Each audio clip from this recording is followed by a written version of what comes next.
what's going on? Welcome to another edition of Mean Streets. Chris Meaney here with you. Thanks for taking the time to hang out here at FTN Fantasy. If you're watching on our YouTube page, do me a solid, smash the like button. You have any questions at all, you can leave them in the comment section. If you're listening on iTunes and Spotify, we greatly appreciate the support. Another season underway here in the NFL. I wanted to share some of my futures with you guys. This is exactly what I have bet, so I wanted to share with you guys. If you're subbed at FTN, then you see everything that I have bet in our bet tracker. A friendly reminder, our Fantasy Football Plus package gives you everything. Just because you've drafted doesn't mean like that's it. In best ball, draft and forget about it. But rankings, weekly rankings, projections, Discord, tools, if you're into DFS, optimizers, all the articles, of course, right there for you. The DVOA statistics from our guy Aaron Schatz available for you. And again, we'll be with you throughout the entire season. Of course, this show will be with you throughout the entire year. On Mondays, we'll recap, we'll talk waivers, we'll tee up Thursday Night Football. We will have rankings. On Fridays, we'll have picks and we'll have props. And we will have DFS plays. We'll have absolutely everything for you. And I'm available at any time at Chris Meaney, or you can reach out via email. It is meanstreetsftn@gmail.com. That's right. It would help if I knew the email. meanstreetsftn@gmail.com, at Chris Meaney on the Twitter machine. So I'm going to roll through a couple of my favorite futures. Now, I have a lot, but I don't get too carried away. Listen, like to invest in it's months until you get your money back. And you guys know, listening to me, I'm kind of an overs guy.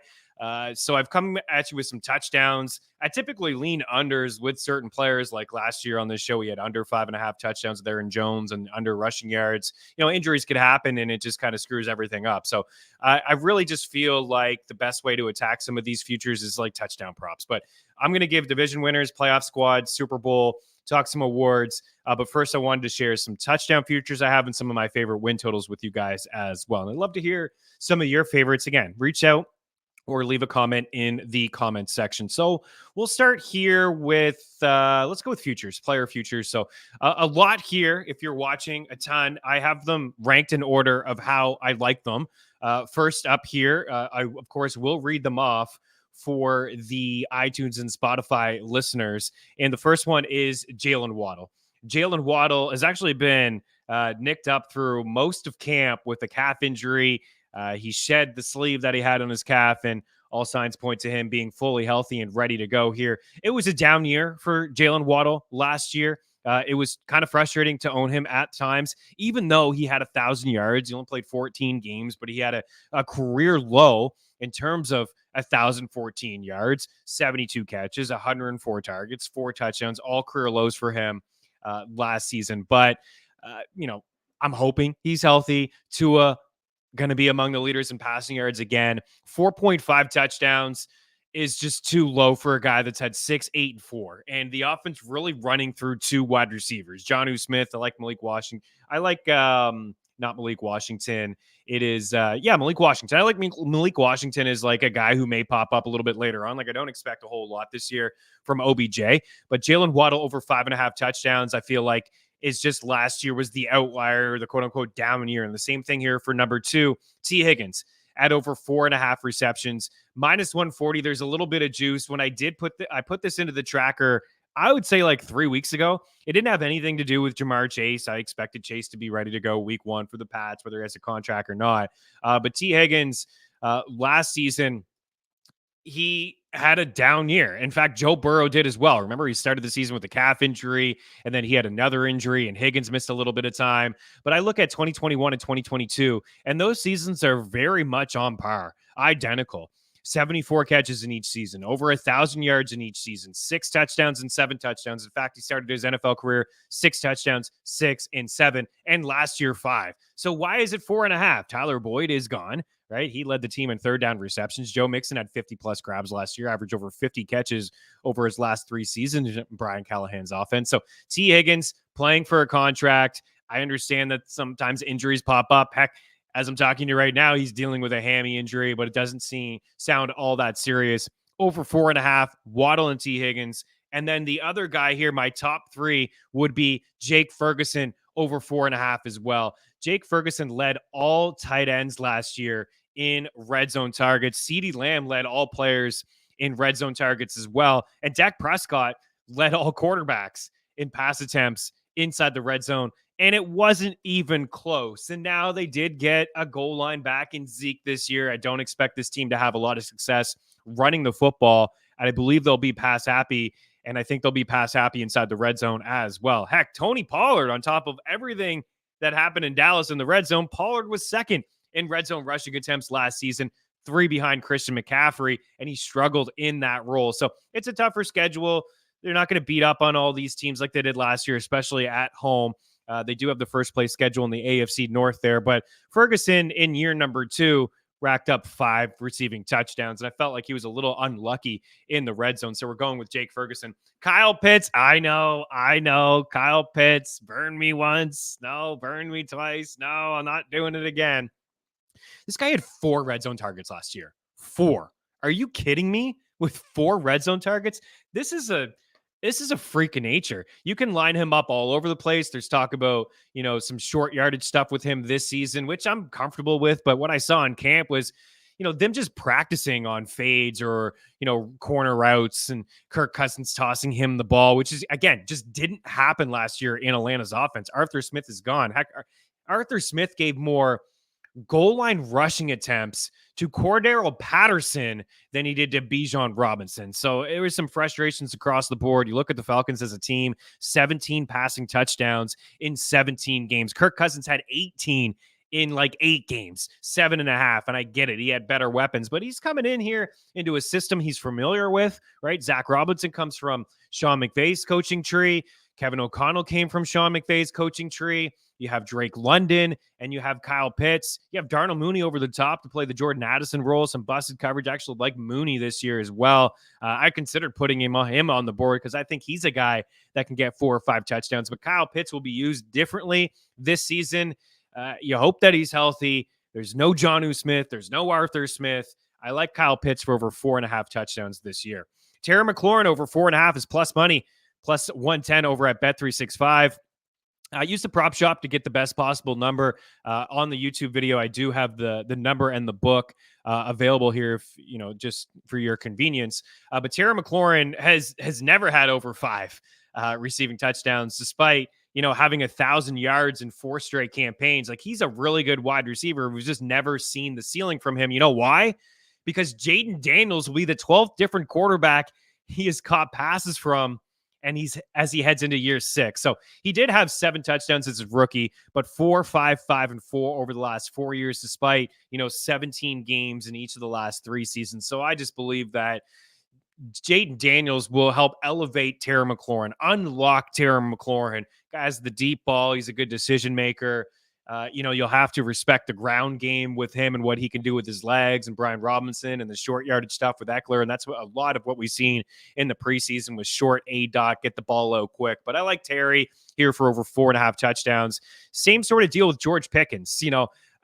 Russell Wilson's a little bit older. He's got the calf going on. I think he's better for George Pickens than Justin Fields. But after George Pickens, who's going to catch the football? The defense is solid. It's good. Don't get me wrong, right? They get Patrick Queen from the Ravens. They got playmakers all over the field, in the secondary especially.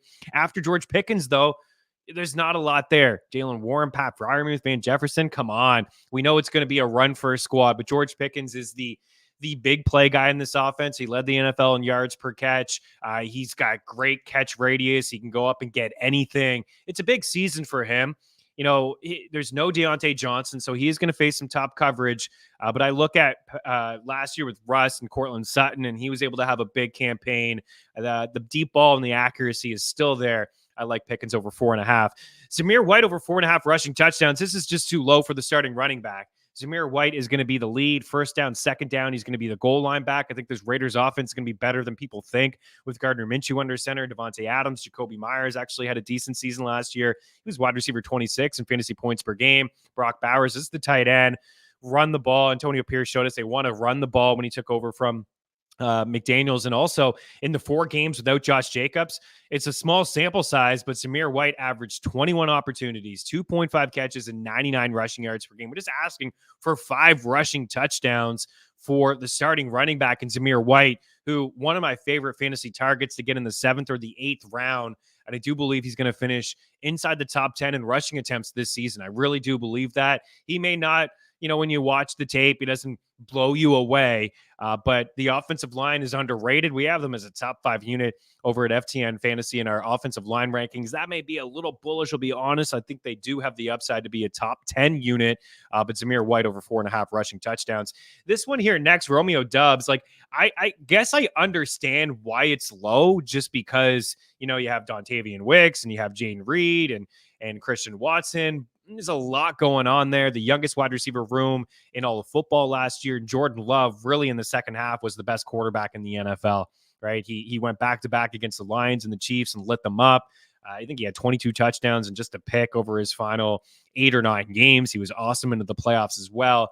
And for Romeo Doubs, he was the guy. He was the guy, at least, that played all year long. He was the guy that led the team in target share, end zone targets, red zone targets, air yards. He was the guy that popped off in the 2 playoff games when everybody else was quiet. And he was the guy that had 8 receiving touchdowns last season. He is the red zone option for Jordan Love. And I get it. Christian Watson is also a red zone option for Jordan Love. But what has that guy shown us over the last 2 years? Really not a whole lot.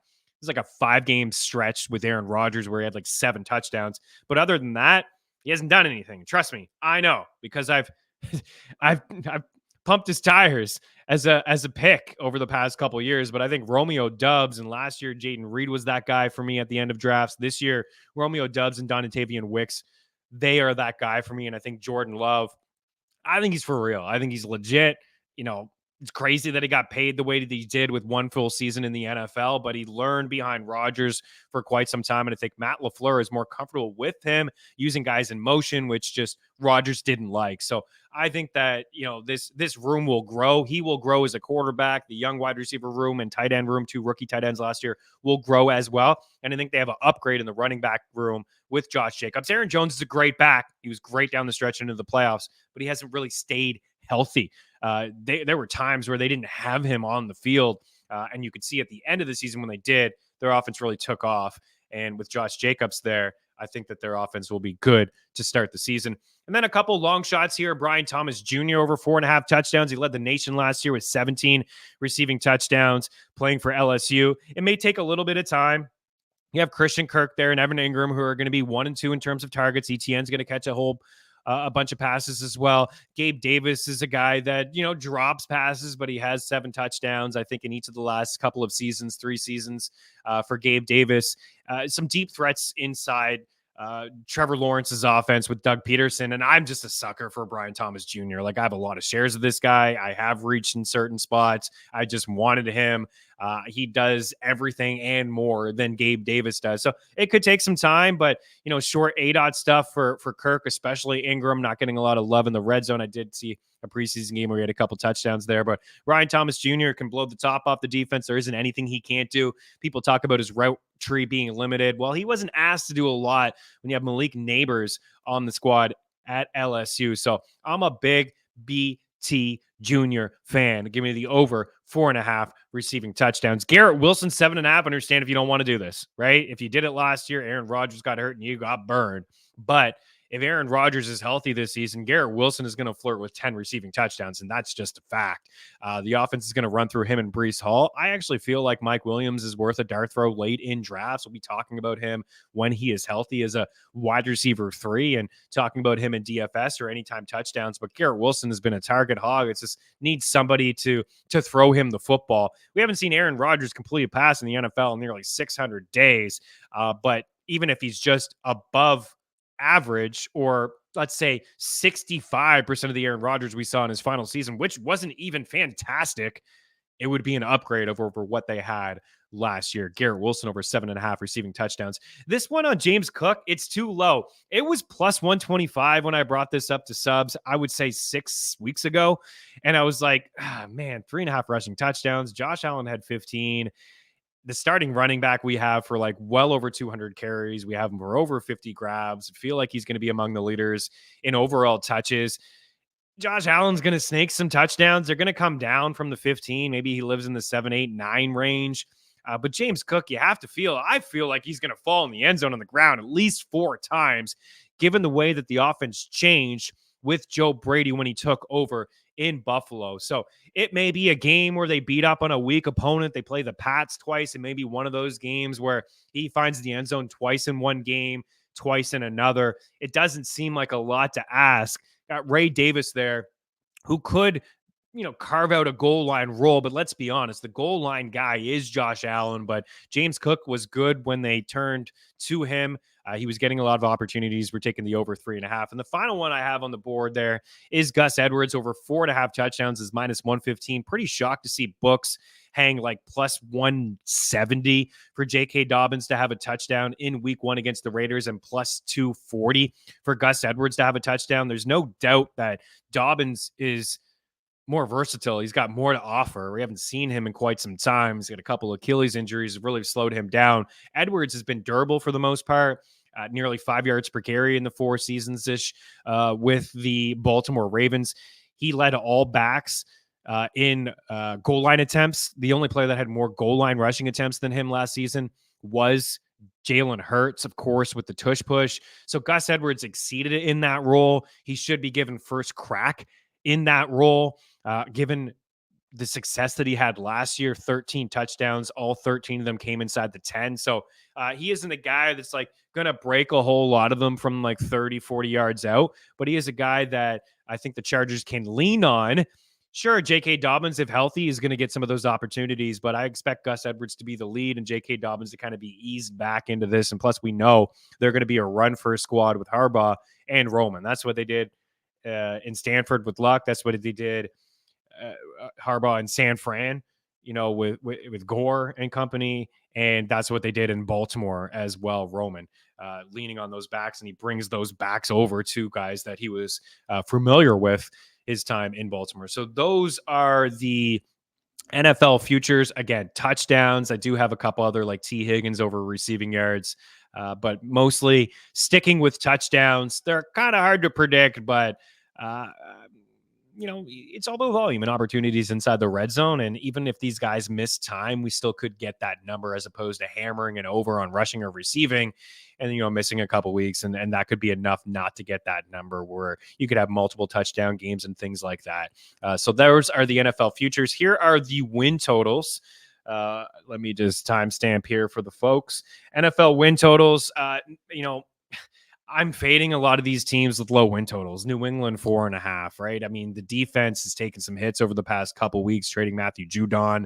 I do expect to see Drake May at some point, but I think this is going to be a long year in New England. The division is really good. The Jets and the Dolphins and the Bills are all legitimate playoff squads. At least they'll be hanging around at the end of the day to make the playoffs. There's a lot of question marks inside the wide receiver room. You got a rookie head coach. So under 4.5 for New England, it's a very tough schedule. They're not favored in any game this year. It's an extremely tough schedule. The Detroit Lions, a team that I really like a ton, right? And how can you not like them? Over 10.5 wins. They had their coming out party last year. This number has moved in the fact that it's a little bit juicy now at minus 130 at Bet Rivers, but I like the fact that they play in the Dome 14 games this season. Jared Goff has got crazy home and away splits. This is a guy that was super significant last year at home, a 70% completion rate, 8+ yards per attempt. You go on the road, that goes down to 7. The completion percentage is in the low 60s. So in the Dome, it just happens to be set up for Jared Goff that most of his road games will be in a Dome this season, and that does benefit Jared Goff and the offense. We know the offensive line is good, a 1-2 punch on the ground with Gibbs and Montgomery, and the defense is solid and improved as well. I think they've had really 2 strong drafts in back-to-back campaigns. Actually, they've had a couple good drafts, haven't they? They found Amon-Ra St. Brown. Diamond in the rough there. Denver under 5.5 wins, plus 120. Did jump on the 6.5 earlier. Bo Nix, I was impressed. Like, how could you not be impressed? I know he's got roughly 70 games of college experience and a 70% completion rate over his last 2 years at Oregon. No surprise to see him win the job. I just don't really believe in the defense. It's not the same defense. Surtain got paid. He deserves that. There's a lot of holes defensively on this squad. There's a lot of question marks at the wide receiver position after Cortland Sutton. Josh Reynolds, a veteran. Mims is a rotation guy. Troy Franklin's played with Bo Nix before, but he does seem to be behind the depth chart here a little bit. So I'm going to take the under 5.5. It's, there's some winnable games inside the division. There's no question outside of Kansas City. But I don't really feel like this will be a great football team. And I'm really shocked that Peter Schrager had them in the playoffs, and it kind of makes me second guess my pick a touch. But I'm under 5.5, and I'm under 5.5 with Carolina. As you see, I'm under 6.5 with the Giants, right? I don't think I need to explain this too much. Carolina, I like some of the offseason moves, including bringing in Dave Canales, getting Jonathan Brooks. Like, they needed some other pieces, certainly defensively and maybe on the line at the draft, but they go and just get playmakers to help their franchise quarterback and Bryce Young, acquire Deontay Johnson, still have Thielen on the squad, Xavier Legette, and then Jatavian Sanders and Jonathan Brooks, who's not going to play until October. So the offense may be better. The defense actually not that bad, from a fantasy perspective, among the leaders. And actually, they allowed the fewest fantasy points to quarterbacks and among leaders in eliminating fantasy points to wide receivers. But most of that is teams kind of ran all over them, right? But under 5.5. I think the division is improved, right? We like the Falcons. I think the Saints are underrated, and the Bucks made the playoffs last year, even if they take a step back. So under 5.5 for Carolina, and the Giants under 6.5. It's all about Daniel Jones. There's a lot of questions defensively. They've lost a lot of players. The offensive line does seem improved. There's no Saquon. His Singletary. This is a big number, and I'm just kind of shocked. It's at 6.5. I come them dead last. I think Washington's a team that should, get. I think not should, but I think they could get to 7 as opposed to the Giants under 6.5. Then I have the Falcons over 9.5. I have the Eagles under 10.5. I have the Chiefs at over 11.5 wins, and then I have the Saints at over 7.5 wins. I'll be honest about the Saints pick. This is all Aaron Schatz. They graded really well in the Sports Almanac over at FTN Fantasy, and he had them for nearly 10 wins. And I was kind of surprised to see that. They've kind of been in the middle of the pack, over the past couple of years. They still have some good players defensively. Chris Olave, Taysom Hill is going to be very involved. You hope that Shaheed takes a step forward, but I just found an edge according to Schatz, and he's super sharp there. The Chiefs, listen, I ran through their schedule and I gave them like 12 or 13 wins. They could easily sweep the division. There certainly are some tough opponents on the schedule. Listen, Andy Reid, Mahomes, Kelsey, I'm kind of sick of seeing them in the Super Bowl. Let's be honest. They try to go for the three-peat here. No team has ever done it, but they're improved. Like, yeah, they lost Snead in the secondary. They still have great defensive players. McDuffie, Bolton, comes to mind. They still have some great players. And I think their offense is going to be improved, right? It was kind of, middle of the pack. It wasn't explosive, a lot of screen passes, but now they got Worthy, who's the fastest man ever at the combine, and we can relax a little bit from a redraft standpoint. I felt like he was overdrafted, but Hollywood Brown. So they got some explosiveness over the top, which should free up Kelsey a little bit. It was easier to bracket him last year than in years past. So I got the over 11.5. The Eagles schedule is tough, man. I think it's very difficult. I don't really love them against the Packers to open up. The division, of course, Washington gives them fits, and, the Giants beat them last year, but they were a mess. But you got a new OC and a new DC again. Pressure with Nick Sirianni. There's already injuries in the secondary. 10.5 is a lot. I feel like both Philly and Dallas will be in the 9-win range, and I expect both to make the playoffs. But 10.5 does seem like a lot of wins. Offensively, they can bring it, and Saquon's a huge addition, but could be some adjustment periods on the offensive line without Kelsey. Again, Bradbury's out weeks. White's already out. Rodgers is already out for the opening game. I don't want to say too many negative things about Slay, but it didn't look all that great last year. Again, part of that was the scheme in the secondary. Vic Fangio is good for this team. Quinion Mitchell's a really good pick. They had a great draft, right? They got some nice pieces on the squad, but I lean to the under 10.5. Then there's the Falcons here. The Atlanta Falcons at over 9.5 wins as we wrap up from this. So I like them to win the division. I'm just not crazy about like minus 110.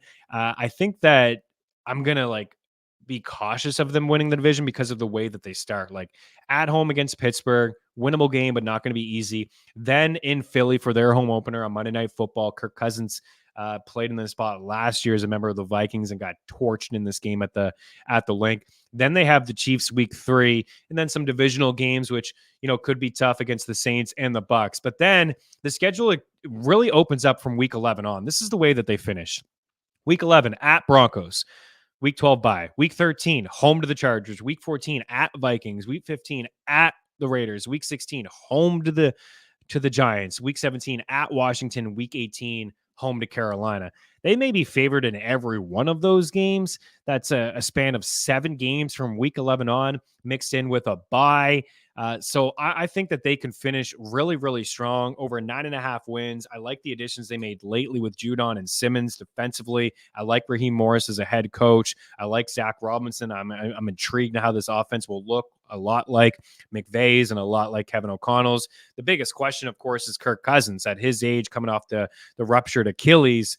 But this is an upgrade, as I mentioned earlier, when talking about the quarterback play in Atlanta and Minnesota. This Kirk Cousins is a guy that can put the ball on whoever he wants to put the ball on, right? He's very accurate. He's been accurate over the past couple of years. This is a significant upgrade. I think the offensive line is very strong. We'll see a little bit more of Bijan this year as well.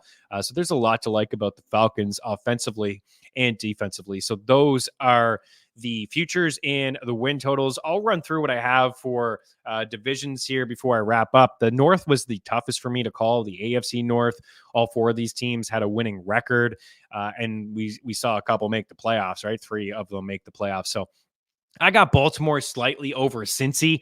Baltimore, Cincy, Cleveland, and Pittsburgh. Pittsburgh's probably the best value to win the division at plus 850, but they didn't land that wide receiver 2 that they were looking to get. Some rumors out there, Brendan Ayuk and some other trade rumors there for sure.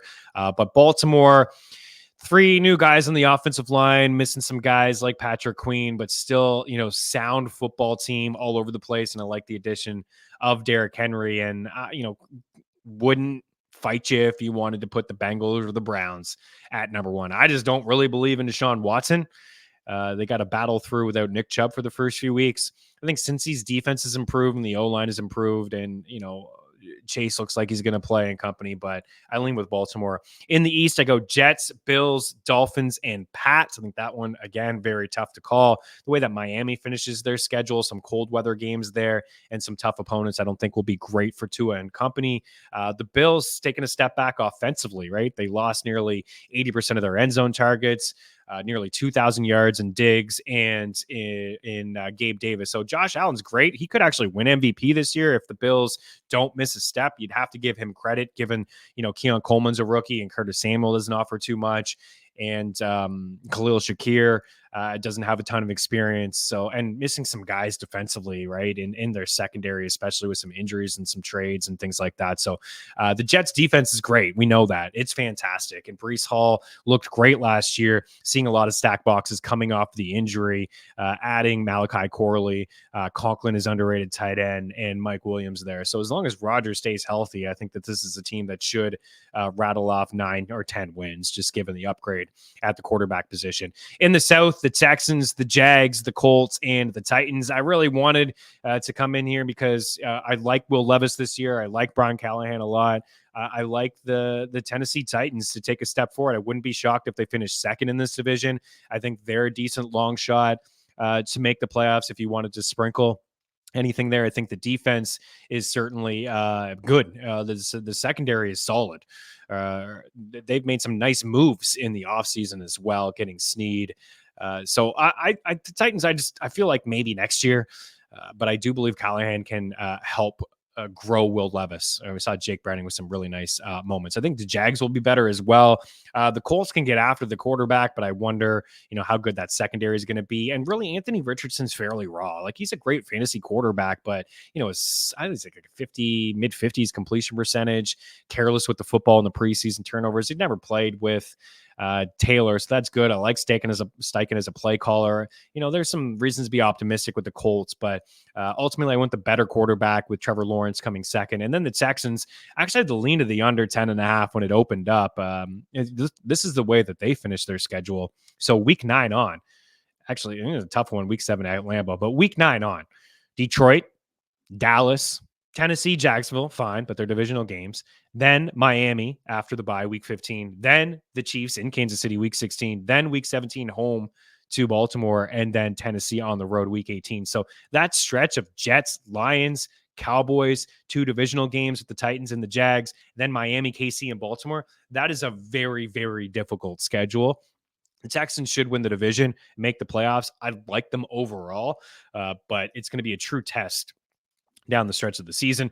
I have the Chiefs, the Raiders, and the Chargers, followed by the Broncos. I think the Chargers are overrated. I think that this foot injury is going to linger all year long. Dobbins, can he stay healthy? Some questions that I have defensively, even though they have good players on paper. They should have more structure with Harbaugh and company as opposed to Staley. But I just don't think that they're going to be that great of a football team. I could see the Raiders finishing ahead of them. I think their defense is underrated, especially getting after the quarterback. And as I said, Gardner Minshew, I think, gives them a good chance to win football games. Well, let's be honest, it's the Chiefs division. In the NFC of the North, Detroit, Green Bay, Chicago, and Minnesota.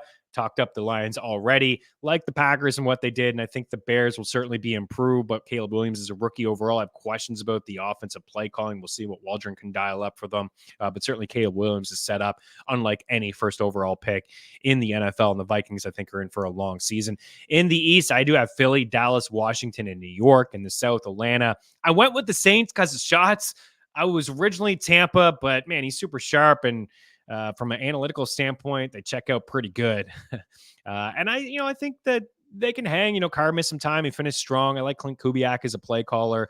The Bucs could take a small step back. Great first year. Baker in Tampa. Canales is gone. He's got some experience with Liam Coleman as the OC. He was there with the Rams when the Rams just had that write-off year after the Super Bowl. Stafford got hurt, and then Baker comes in and kind of rejuvenated his career. But I got the Bucs third, and I'm in on Atlanta. And then in the West, I have San Fran winning the division. I like the under, though, on their win total. It's really tough to just go back to the Super Bowl. Like, Chiefs are outlier, like the Pats, but on paper, they're great. It's nice that they locked up Trent Williams. Nice that they got Ayuk, but CMC is not 100% at the moment. They do have some tough games on the schedule. And also they play 8 teams that are like coming off like extra rest. So that could catch up to them. You saw that it caught up to Philly when they were playing on short rest against teams that had extra rest. That stretch where they played like Dallas and Buffalo and KC, caught up to them when they played Carolina and the Giants. What a rough start in Philly. But that's what I have there is Arizona. And I think all these teams are improved. I think Arizona's better. I think Seattle's better with Grubbs as a play caller. I think, Ryan Grubb, I think, he's going to be really nice for Seattle. The Rams, even though they lost Aaron Darnold, like they still have some really nice pieces in Sean McVay. And offensively, they have some nice pieces like the Blake Corum addition. And again, Arizona with Kyler and Marv and Trey McBride looks like a player. So those are the exacts. And here are the teams that I think will make the playoffs in the AFC: KC, Baltimore, Houston, Jets, Bills, Bengals, and Browns. I actually have 3 teams from the AFC North. I'm out on the Dolphins. Again, the way that they finished their schedule, you get plus 135 for them to miss the playoffs. It was just too tough for me to put in like anybody else outside of Houston in that division. And really couldn't get to Miami and could only get to KC. So, those teams could beat up on each other. Again, they were all 500 last year. I just think they're all really good units. And I got them all making the playoffs minus the Pittsburgh Steelers. In the NFC, San Fran, Detroit, Philly, Atlanta. Those are my 4 division winners. And they have Dallas, Green Bay, and the Rams. It was tough at the end. Like I was thinking Rams, I was thinking Seahawks. I was thinking Chicago as teams to make it, but I'll give Stafford one more go with McVay and Cooper Kupp and Puka Nacua. Scoring offensively is still a really good team offensively. And I got the Packers in again. I think just with Chicago, Caleb Williams is a rookie, so it may take a little bit of time. Their defense did improve, but they are a team that was just right there in terms of Seattle and the Rams that I thought could maybe make it. But, Seattle with the quarterback play, kind of leaned away from them with Geno. I think we could see a little Sam Howell this season. The conference championship games, it's kind of going to bore you here a little bit, but San Fran, Detroit, I really didn't want to go with Philly. I don't believe in Dallas. I don't think Atlanta, like even though, I got them making the playoffs, I don't really feel like they're a team that could beat San Fran or Detroit. So I think we'll see the exact same NFC conference championship game, but I have the Lions beating San Fran this time. Something learning how to lose before you learn how to win. Dan Campbell learned a couple things from that playoff run, guaranteed, especially that 4th and goal call with the season on the line. And then I do have KC going back. Like, listen, how could I not? Like, I don't want to sit here and just pick the boring play in the Chiefs. Like, I would love to tell you, the Ravens or, the Jets or the Bills, but I just don't think that anybody can really beat Mahomes. Like Lamar hasn't shown me that. Josh Allen hasn't shown me that. Last year was the time, was it not? They were road dogs against the Bills. They were road dogs against the Ravens. They were dogs against the Niners. And what happened? They won those games. I have the Chiefs in the AFC Conference Championship game. I have them beating Houston. I have the Texans getting there. I think CJ Stroud is ready for the moment. I think they have an upgrade at the running back position. I like some of the pieces defensively. I think they made some nice moves in the offseason. You add Stephon Diggs. So I have Houston getting to the conference championship game, but I have KC knocking them off. But I have KC losing in the Super Bowl. That's right. I have the Detroit Lions winning the Super Bowl. You know, I'd sit here, Detroit and Baltimore, or Philly and Baltimore, but this is where I'm at. The Lions, I believe in. All those games inside the dome, I think that they'll have home field advantage. I think there's a legitimate chance that they could be the number one seed, which will be beneficial to have that game in Detroit. So I am in on the Lions this season to win the Super Bowl. So just to wrap up here, a couple of futures that I have. KC and San Fran division parlay at plus 117. I got Atlanta here in my notes at minus 110, but bet after a slow start, potentially with that schedule. I have a playoff parlay of KC, San Fran, Detroit, and Philly at plus 170. That's from DraftKings. I have the Dolphins to miss the playoffs at plus 135. And another division parlay that you could do, KC, Philly, San Fran with Atlanta is plus 505. The one I gave you earlier, KC, San Fran, Detroit, Philly, is just to make the playoffs. KC, Philly, Atlanta, San Fran division parlay at plus 505. Quickly, rapid fire through. My offensive rookie of the year is Caleb Williams at plus 120, just set up to have a lot of success. Daniels is the value at 6-1, but at the end of the day, you just want to pick the winner. I went with Caleb Williams. I went with Latu for the Colts at 4-1 for defensive rookie of the year. It's typically not a corner. This was a different draft, right? I mean, he was the first defensive player drafted. It was a historic draft. I didn't think it took to pick 15 for a defensive player and all these quarterbacks, but Latu and DeForest Buckner, like they have some dudes that can get after the quarterback, which should maybe help him and free him up for some sacks potentially. And that's what I was looking at. Shout out Jared Verse at 10-1 is not bad. Offensive rookie of the year, Amon-Ra St. Brown. I think it's going to be a big year for the Lions at 16-1. This is typically an award that's not favored for the quarterback, because the quarterback usually win the MVP, right? We didn't see Cooper Kupp. We didn't see CMC. We're not going to see anybody else besides a quarterback this year. But Amon-Ra at 16-1 and Saquon Barkley at 30-1. Two guys that stood out to me. Saquon hit behind the line of scrimmage 46% of the time, according to FTN Fantasy last year. 46% of the time, which was the third most of unqualified backs. You know how many times DeAndre Swift got hit behind the line, the percentage? 26%. That was the best mark in football. I know Kelsey is gone, but they were number one in run and block win rate. This is still a good offensive line, and Cam Jurgens was the guy that Kelsey helped draft a couple years ago. He's ready for the moment, I think. And then Jordan Mailata and Lane Johnson still solid. So I think they'll get rid of the tush push. They'll do it a couple times. They don't do it as much. Why would you when you have a guy like Saquon? And keep in mind, Miles Sanders and DeAndre Swift both had 1,000 yards rushing in each of the last two seasons. They were top 5 in rushing. Miles Sanders can't even get a touch in Carolina, and Swift, we'll see what happens with him. But he kind of, when the holes were opened up for him, he didn't hit all of them. I think Saquon will hit those holes. Defensive player of the year is TJ Watt. Like, is this guy going to get it? He should get, he deserves it. Led the NFL in sacks. And when he's not on the field, the Steelers just don't win football games. He's 7-1. Coach of the year, I have Raheem Morris at 12-1. Mentioned the Falcons schedule. I think, Raheem Morris at 12-1 or D'Amico Ryans at 14-1, I think are pretty decent bets. But I'm a little cautious of the way that schedule finishes. Comeback player of the year, it's just really two guys. Like Aaron Rodgers, 2-1. Odds are not great, but if he plays a full season, given his age and the ruptured Achilles, most likely going to win it, especially if they make the playoffs or win the division. The other guy would be Kirk Cousins at plus 430. My MVP is Jalen Hurts at 14-1. I think the addition of Kellen Moore is going to do wonders for Jalen Hurts. He really will. Guys are going to be up and lined up in motion. They're going to be moving around. They didn't run any motion at all last year. It's going to help with the blitzes because teams are going to blitz Jalen Hurts because he's struggled against the blitz. Like, the book is out. Teams are going to blitz right away and say, prove it that you have fixed this offseason issue. And I just think that the offensive line is still good. You have Saquon to help catching balls out of the backfield. The addition of Jahan Dotson, moving guys around the formation like Devontae Smith, who I think we're going to see a breakout campaign from him. I'm a little biased. My runner up would be Jordan Love. I told you earlier, I believe in what he did and the Packers offense. Jacobs there under center, not, or, out of the backfield, not going to see a lot of stack boxes like he did last year. I like the weapons. It doesn't have to be a true one. They got 4 ones, right? They got 4. I don't know if they're true wide receiver ones, but they're 4 solid options. And Wicks may be the best of the bunch. I mean, his route running is fantastic. Love the way that they can move Reed around as well and play like a Debo role. So I got 2 guys here, and Hurts at 14-1 and Jordan Love at 18-1. There's some good value on Lamar, but I just don't think he's going to win it again, right? People won't vote for him.